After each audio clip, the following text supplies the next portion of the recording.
Hey guys, happy Friday and welcome to season 5 of the Collaboration Conversation, a listener-supported video podcast where Christian artists, entrepreneurs, and friends share about their upcoming projects and how they are using the gifts and the talents that God has given them. To what end? Of course, as always, it's to share the good news about King Jesus. Today, our very special guest is Sharon Wilharm. Sharon is a filmmaker, blogger, writer, ministry leader, speaker, and now a podcast and radio host. She's a woman after my own heart of just wearing all of the hats that she can find. We love that. Our paths have crossed a couple of times over the past few years, and so it's going to be so nice to catch up. Thank you so much for being here with us. Well, thank you for having me. I'm excited.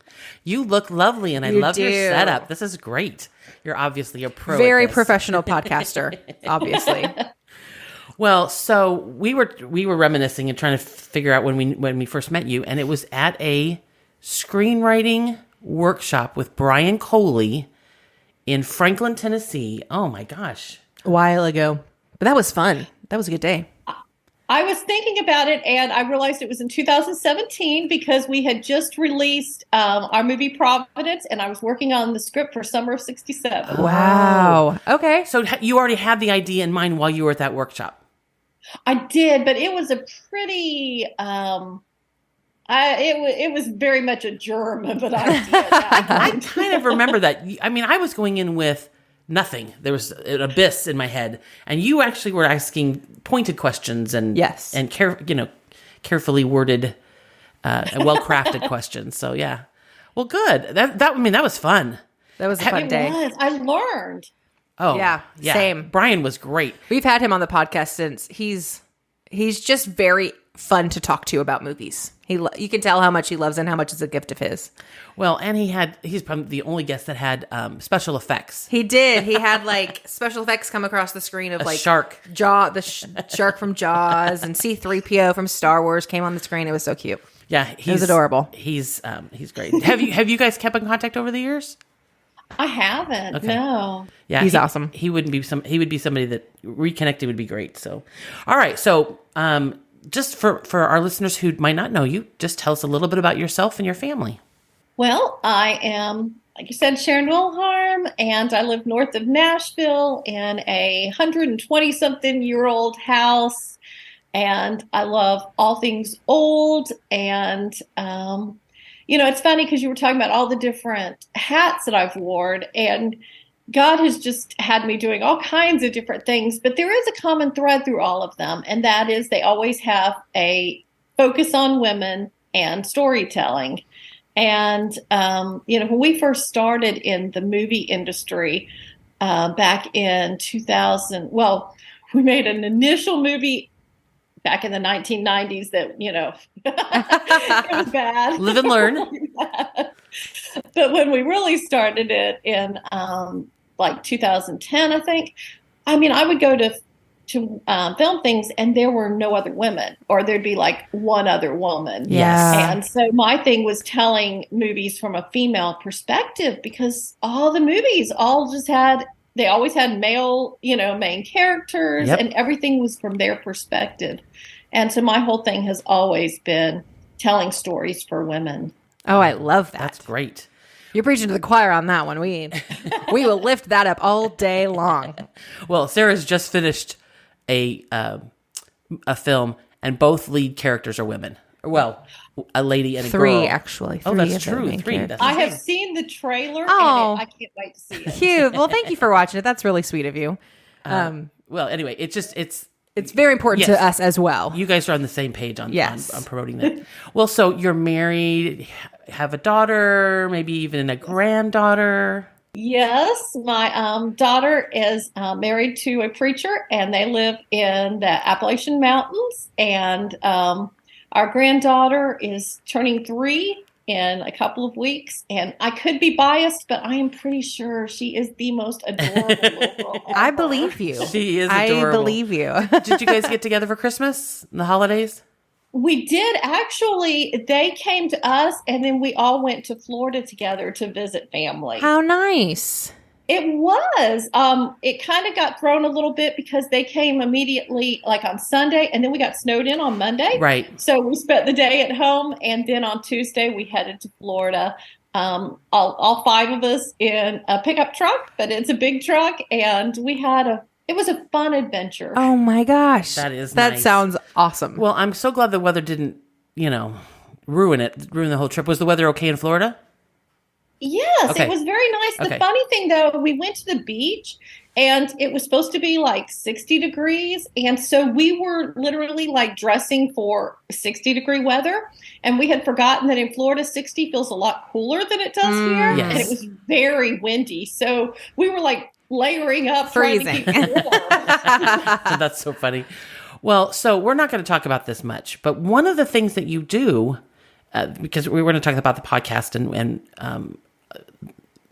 Women of the Bible and the book and the series and all, but you flip houses, or I don't know. I've seen you on roofs fixing roofs. Flip things. What do you flip? Or what are you guys doing with restoration? Well, actually, we are commercial landlords, and what we do is we tend to buy buildings that nobody else wants, and we fix them up, and then we rent them out to commercial tenants. And it's been an adventure. It's a lot of fun. Sometimes it's a lot of work. Yeah, I bet. It can be very unglamorous, some of the things that we're doing. I didn't think I was going to be doing manual labor at this point in my life. Right. But I love taking buildings, like literally one of the buildings that we bought in downtown Shelbyville. And everybody basically said, just tear her down. She just needs to be torn down. And we were like, no, this has such potential. And so we fixed it up. The upstairs had been abandoned, I think since like the 30s or the 40s. And it had once been this majestic like home, I guess, for the people who, had the business downstairs. It was beautiful. But gangs had hung out, and all the walls were covered with graffiti. Oh, no. There were hundreds of dead birds on the ground. Yikes. Everywhere. And now it is a very thriving building for Good. tenants. Oh my gosh, I love that. I know. I That's love so how cool. that you can see the potential of beauty in spaces that have been abandoned, so to speak. Yeah. How long have you been doing that? Honestly, when I first married Fred, he was in the laundry business. He had coin laundries. And so we started like fixing up his laundromats. And then we ended up buying the buildings that the laundromats were in. Yeah. And then we've done houses. So forever. Yes. A while. Forever we've been doing this. That's so cool. Well, like I said, it wasn't in our outline or anything, but I just was thinking, she has this very other interesting thing she does that is just so cool. Yeah. So, and we've never talked to a flipper before. We haven't. You're the first. Do you consider yourself a flipper? Not in the technical sense, in that we rarely just fix them up and sell them. Sure. Gotcha. So, I don't know. We've met like one other couple that does the same thing as us. Generally people don't. Normally if people fix something up, then they use it for themselves or they flip it. Yeah. It's very rare in the commercial, real estate to fix up a building and then just have it where you're, renting out to people you don't know. Right. And so we just do kind of like a generic. We try to bring the building back to its original glory. Sure. We try to make it as close as possible to what it would have been and yet still be of use to modern tenants. Absolutely. No, that's so awesome. Cool. Yeah. Well, so we talked about that you wear many hats, and you and I are the same. We're kindred spirits in that regard. But what I love about kind of what you've written about the different hats that you wear is that they kind of all center around a theme, and your theme is women in the Bible. So if you could just tell us a little bit about that theme. You spoke to why that's important to you, but if you could just do a little bit of a deeper dive into why that's, on your heart, and then kind of how all of the different projects you are currently working on center around that. Well, it's funny because I wanted to be a speaker from the time I first stepped on a stage when I was in ninth grade. I was like, this is what I want to do. But, when you're in ninth grade, nobody cares what you have to say. Oh, it's true. And so, God just kept saying, not yet, not yet. And I would speak throughout the years. But it wasn't until I started doing the podcast in March of 2020. What a time, March of 2020. I had already planned it for that time because my daughter, they were getting ready. She had just had a baby and he had just gotten called to a church in Kentucky. So they had been living down the street from us. And I knew it was going to be hard, with them being away. So I wanted something to do. And I came up with the idea of a podcast and doing the Women of the Bible, because literally that was the only thing that I could think of that I could possibly talk about, that I had any interest or slight knowledge. And, initially I just had a couple of Women of the Bible books that, just interested me. And it was funny because I was just doing the women that we all know about. Right. Right. Everybody knows that you've heard all your life. And then I joined the Christian podcast community, which is a network of podcasters. And when I was meeting with the founder of that, he said, I really like your podcast. He said, but what happens when you run out of women? And I was like, oh, I haven't thought of that. What do you mean run out of women? There's always women. Exactly. But the rate I was going, I was going to run out pretty quickly. So I'm like, I've got to start doing some obscure women. Yes. And I started having to just do my own research and not have, they didn't necessarily weren't in a book or something. I had to just go to the Bible and start going to commentary and old sermons at Bible Hub and everything. And then I discovered these obscure women, and I literally became obsessed with them. And it was funny during the lockdown, we're stuck in our houses. We can't, go anywhere. And I was just so excited discovering these women. And I remember lying in bed just going, thank you, God, for these women of the Bible. Oh, wow. Stories. Yay. Yes. That's very cool. Well, and I'm telling you, you have picked some obscure ones. I'm a preacher's kid, right? And both of my grandfathers were pastors. I've read the Bible through, multiple times. And every once in a while, I'm like, I have never even heard of that lady. I'm sure I've read it, but, it didn't stick. So, yeah, you are covering every woman who ever lived during the biblical You can't run out. I am doing my absolute best. Yes. If I could possibly talk about them and say anything. This past week, I have been working, going through 1st and 2nd Chronicles. Okay. And it is about to make my head explode, trying to figure out these women and who was married to who. And most of them, like the men, would have 2 names. So her husband, also known by this, and her son, also known by this, and her father, also known by this. And then in the midst of this, there'll be this really cool thing, like this woman who founded 2 cities, or, these daughters who helped build a wall. Isn't that amazing? That's so cool. So while you're continuing on the podcast, right? I am. Now everything I do is pretty much, it's all God's women. Mm-hmm. So my blog, my podcast, and my radio show are all the same thing. And my book is based on it. Okay. That's awesome. And we have your book here today. And on display. So I went, we had you at our church as our guest speaker for our, for a fall Festival of Tables banquet. And I bought the book, and I came home and my husband said, "Did you have her sign it?" I said, Nope. Never even thought about it. I was just like, she was right there. Anyway, it was just funny that I didn't, that didn't even cross my mind. But this has morphed into the radio. You want to talk about that a little bit?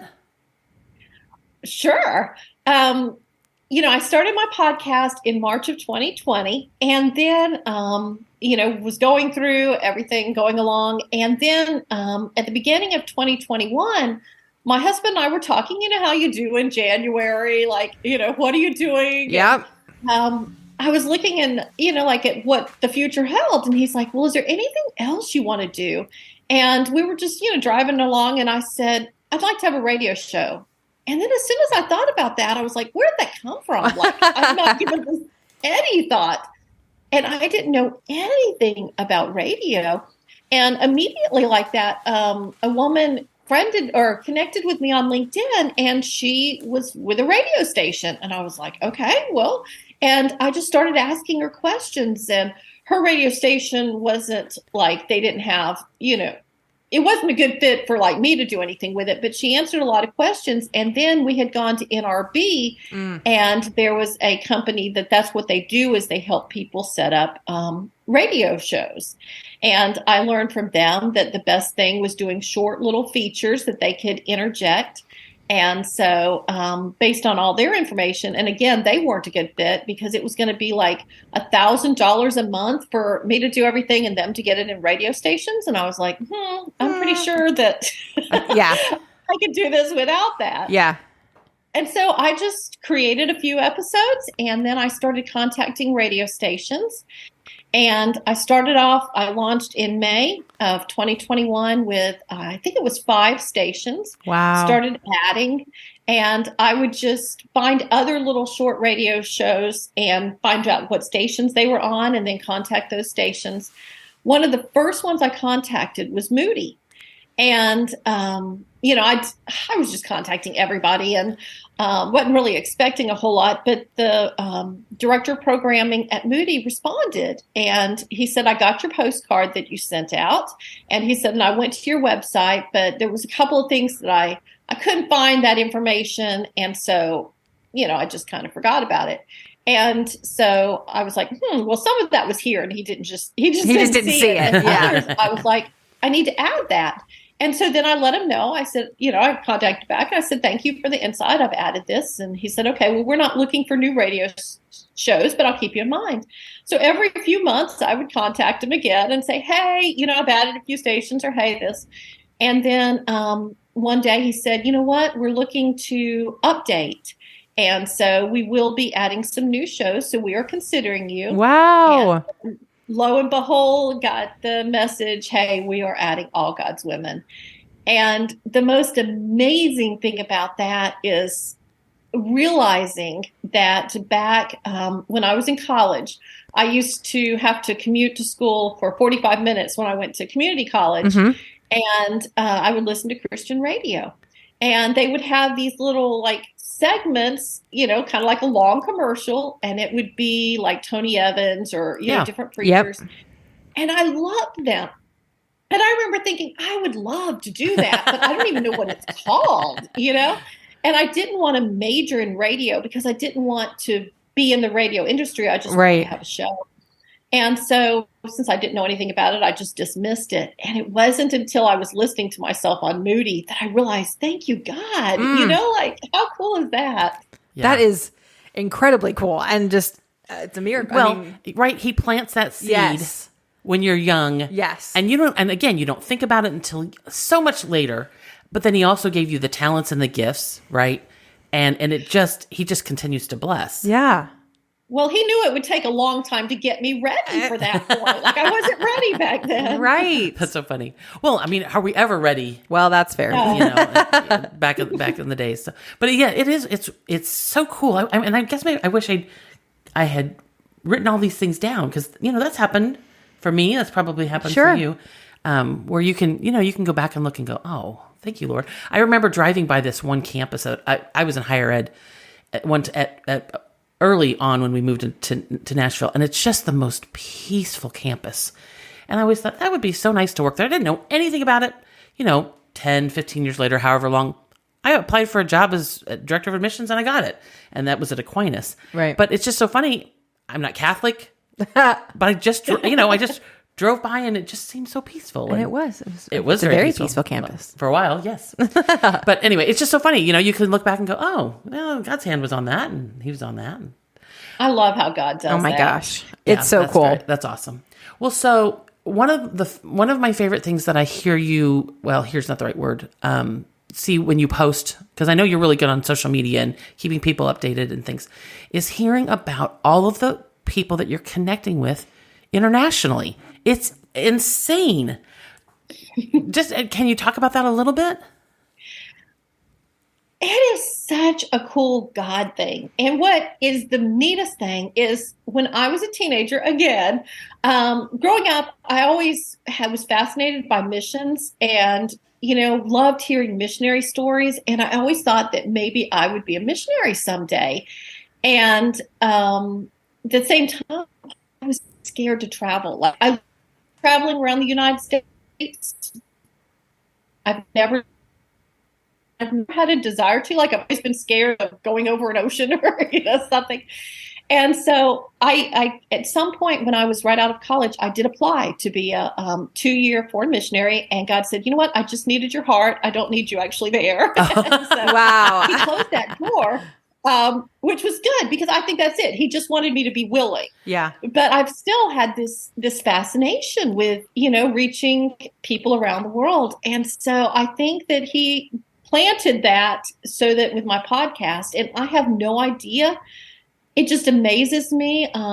Generally, women will be searching for a particular obscure woman, and nobody else has written about her, really. And so they'll come upon me. And then I just love the testimonies, all these women, and a lot in like Asia, countries where, 1% of the people are Christian, and they find my podcast and they're like, thank you for these stories. Yeah. Wow. It's just so incredible. With technology, it just connects us. Yeah. One of the ladies that's on our board, her husband's a pastor at a very large church in California, and they were doing something during the pandemic. And somehow a group of women from, I want to say Africa, latched on and were watching what she had set up for her, just the women in her congregation. And now they've partnered. And now it's a ministry. Yeah. That is cool. I love that. And they've, I don't want to say adopted or whatever you want to call it, but just because, and I'm not even sure, I'm sure it wasn't like, they didn't have it, so it's just for them, right? It just was out there. Right. But somebody, somehow connected and but they weren't promoting it or anything to, other countries. But anyway, right. Just very cool. It's a God thing. Oh, yeah. Only God could do that. Oh, yeah. For sure. Well, so you're doing, in the blog, does the blog mirror your podcast? It does. My blog started out when I started blogging in 2013. And it was a way to promote, I started off promoting independent filmmakers because nobody was talking about the little people. And that's who we were. And so that's what I started. And then it just kind of evolved over the years. And now it is just all God's women. Pretty much, I still review products like Bibles and, an occasional book or music. But my main focus is the women of the Bible. Okay. I mean, I kind of was assuming that it would be a complementary tool. So that's great. Well, so at what point you're like, okay, now a book? Well, again, my testimony of waiting. When I was pregnant with Brittany in 94, I had morning sickness 24 hours a day for 9 months. Oh my gosh. And could not really do anything else. And my mother-in-law was a writer. And she said, maybe this is a good time for you to write a book because you can't really do anything else. Right. And so I did. I wrote a book. It was a dating book called Someday Your Prince May Come. So what do you do in the meantime? And I submitted it to Focus on the Family. And they liked it. Wow. And they held it for a year before deciding that they weren't going to publish it. Oh. And then I immediately sent it to Baker Books, and they said, we like it. And they held it for 6 months. But they ultimately didn't publish it. And then soon after that, a book came out that was very similar. It wasn't like they stole my idea, but it was so similar that I knew that book was never going to, right. The market had already had it. And so since that time, I have through the years written manuscripts and, worked on books and everything and nothing, nothing. And so I had pretty much decided that was just a dream that was not going to happen and had pretty much given it up. And then in the fall of 2021, opportunity opened up where I was like, okay, this is the last ditch opportunity, God. I'm just going to put this out here. And if nothing happens, I will just say that was never meant to be. And lo and behold, I wrote a Bible study, which was the strangest thing for me because I had never written a Bible study. I had always written like nonfiction or fiction, and it was just so totally out of my wheelhouse. And I felt so totally out of my comfort zone. But that's just what God, it was like God said, this is what you're going to write. And this is, and it was based on my podcast and all that. So I had all the research.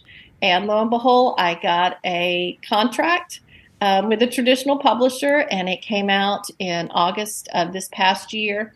And the funny thing is when people talk about how it's so deep, and I'm just like, that is the funniest thing that somebody would say that about something I wrote. Like, not at all. You've done all that research. Yeah, that's totally. Great, though. How funny. I haven't jumped in yet, but I can't wait. Maybe I was just trying to get through the new year. I mean, through the holidays and into the new year. Oh, I get it. Oh my gosh. Yeah, I've only had it a few weeks, so yeah, I need to jump in. Well, that's very cool. Well, so for listeners who may not know, and just in case you don't know, our podcast and our ministry is all about gifts and talents. And we believe, stolen from NT, right? But that's okay. We asked for permission. Is that he writes about in his book, Surprised by Hope, this idea that, God has given us these gifts and talents to use to do the good works that God has set out in advance for us to do. But this idea that we get to use those talents and talents and gifts to build bricks in collaboration with God that he's going to use as he builds his kingdom. And I have my brick and you have your brick and you have your brick. And we get to collaborate as well. And, she's got gifts and talents that I definitely do not have, and that's okay. And vice versa. And vice versa. And we get to work together, and, we're each building our brick. And so we love to encourage our guests and our listeners to name their gifts and talents and to really lean into that, and to lean into the fact that God gave them those gifts and those talents uniquely and specifically for them. And so it's all about giving him the glory and the honor. And so I would love to ask you what you think your gifts and your talents are. Well, my spiritual gift is prophecy.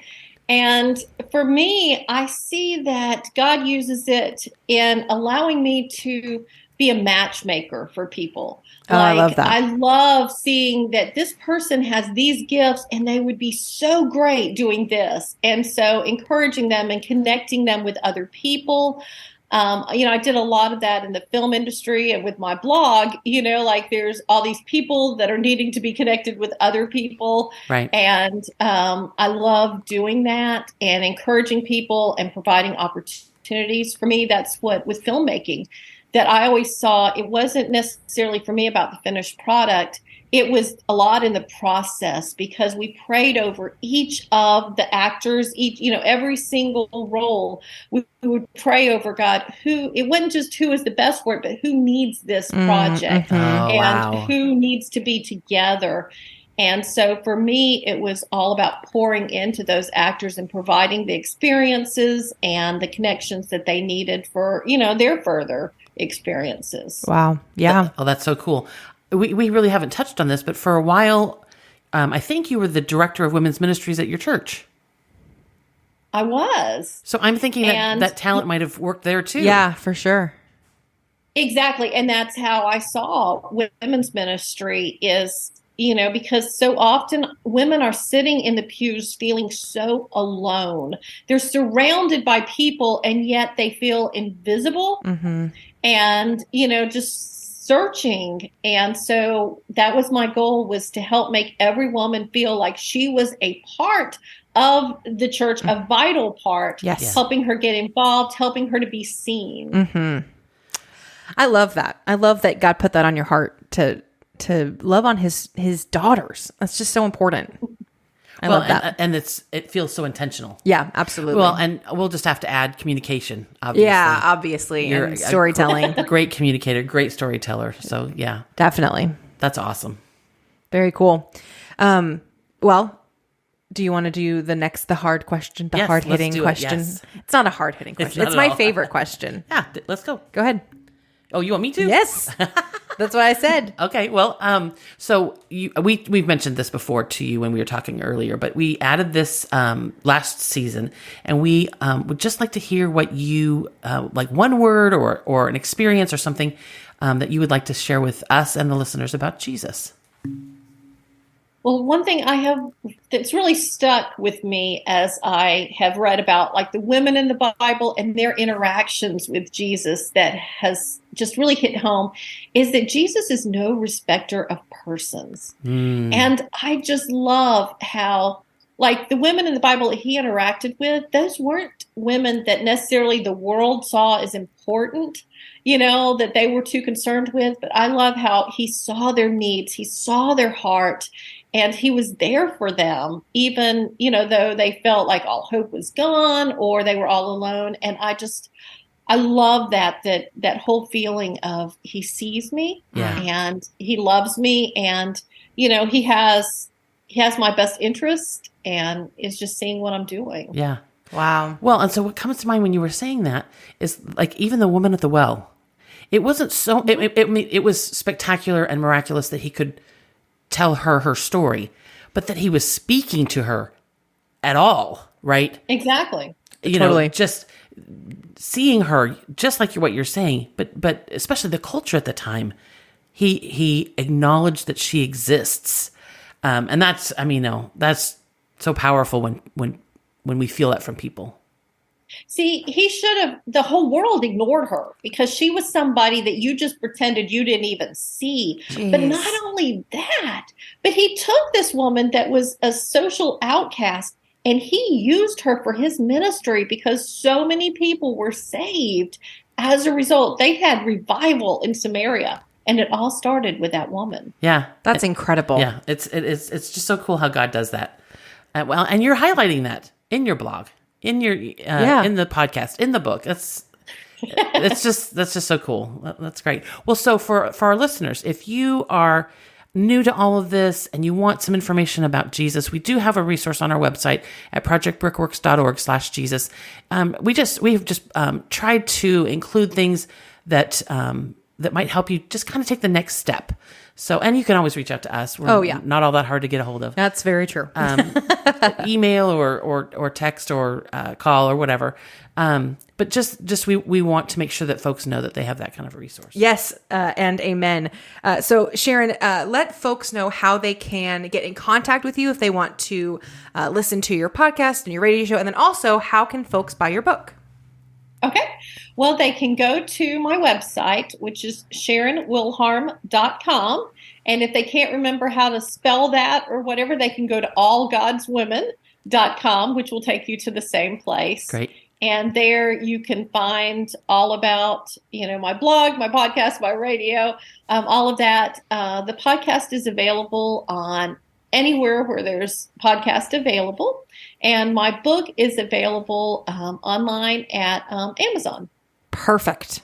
Excellent. Awesome. And then you're also on social media. We'll link all of the handles and stuff below. But do you want to highlight any of those specifically where folks can keep updated? I have my Facebook with Sharon Wilharm and All God's Women. And I also have an All God's Women Bible study group that's a private group. And so it's a way, you know, it's a little bit more personal than the page. And it is like, you know, we talked earlier, it's filled with women from all different countries, which is so interesting. That is so cool. With everybody gathered. Oh my gosh. Very I cool. love to see what God is doing through you. Yeah. And it's just such an awesome topic. You know, it's one of those things where you're like, oh, I wish I'd thought of that. Yeah. Poor mom.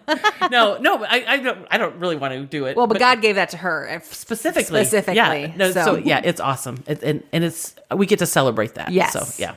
It's very cool. That's awesome. Well, thank you for your time. Yes. It's been wonderful catching up What a and blessing. hearing all that you're doing and all that God's doing through you. But we hope you have a great rest of your day. You too. Thank you. Thanks so much for being with us. See ya. Thank you guys so much for listening to our podcast with Sharon. This podcast is made possible through generous listeners and friends like you, and we are so very grateful to all of our supporters. If you would like to sponsor an episode, you can head over to thecollaborationconversation.org and click sponsor an episode. For more information on Project Brickworks, visit us online at projectbrickworks.org, subscribe to our newsletter, or text BRICK to 55498 to get the latest news and updates. We love you all. Be blessed, and we'll see you next time. Bye.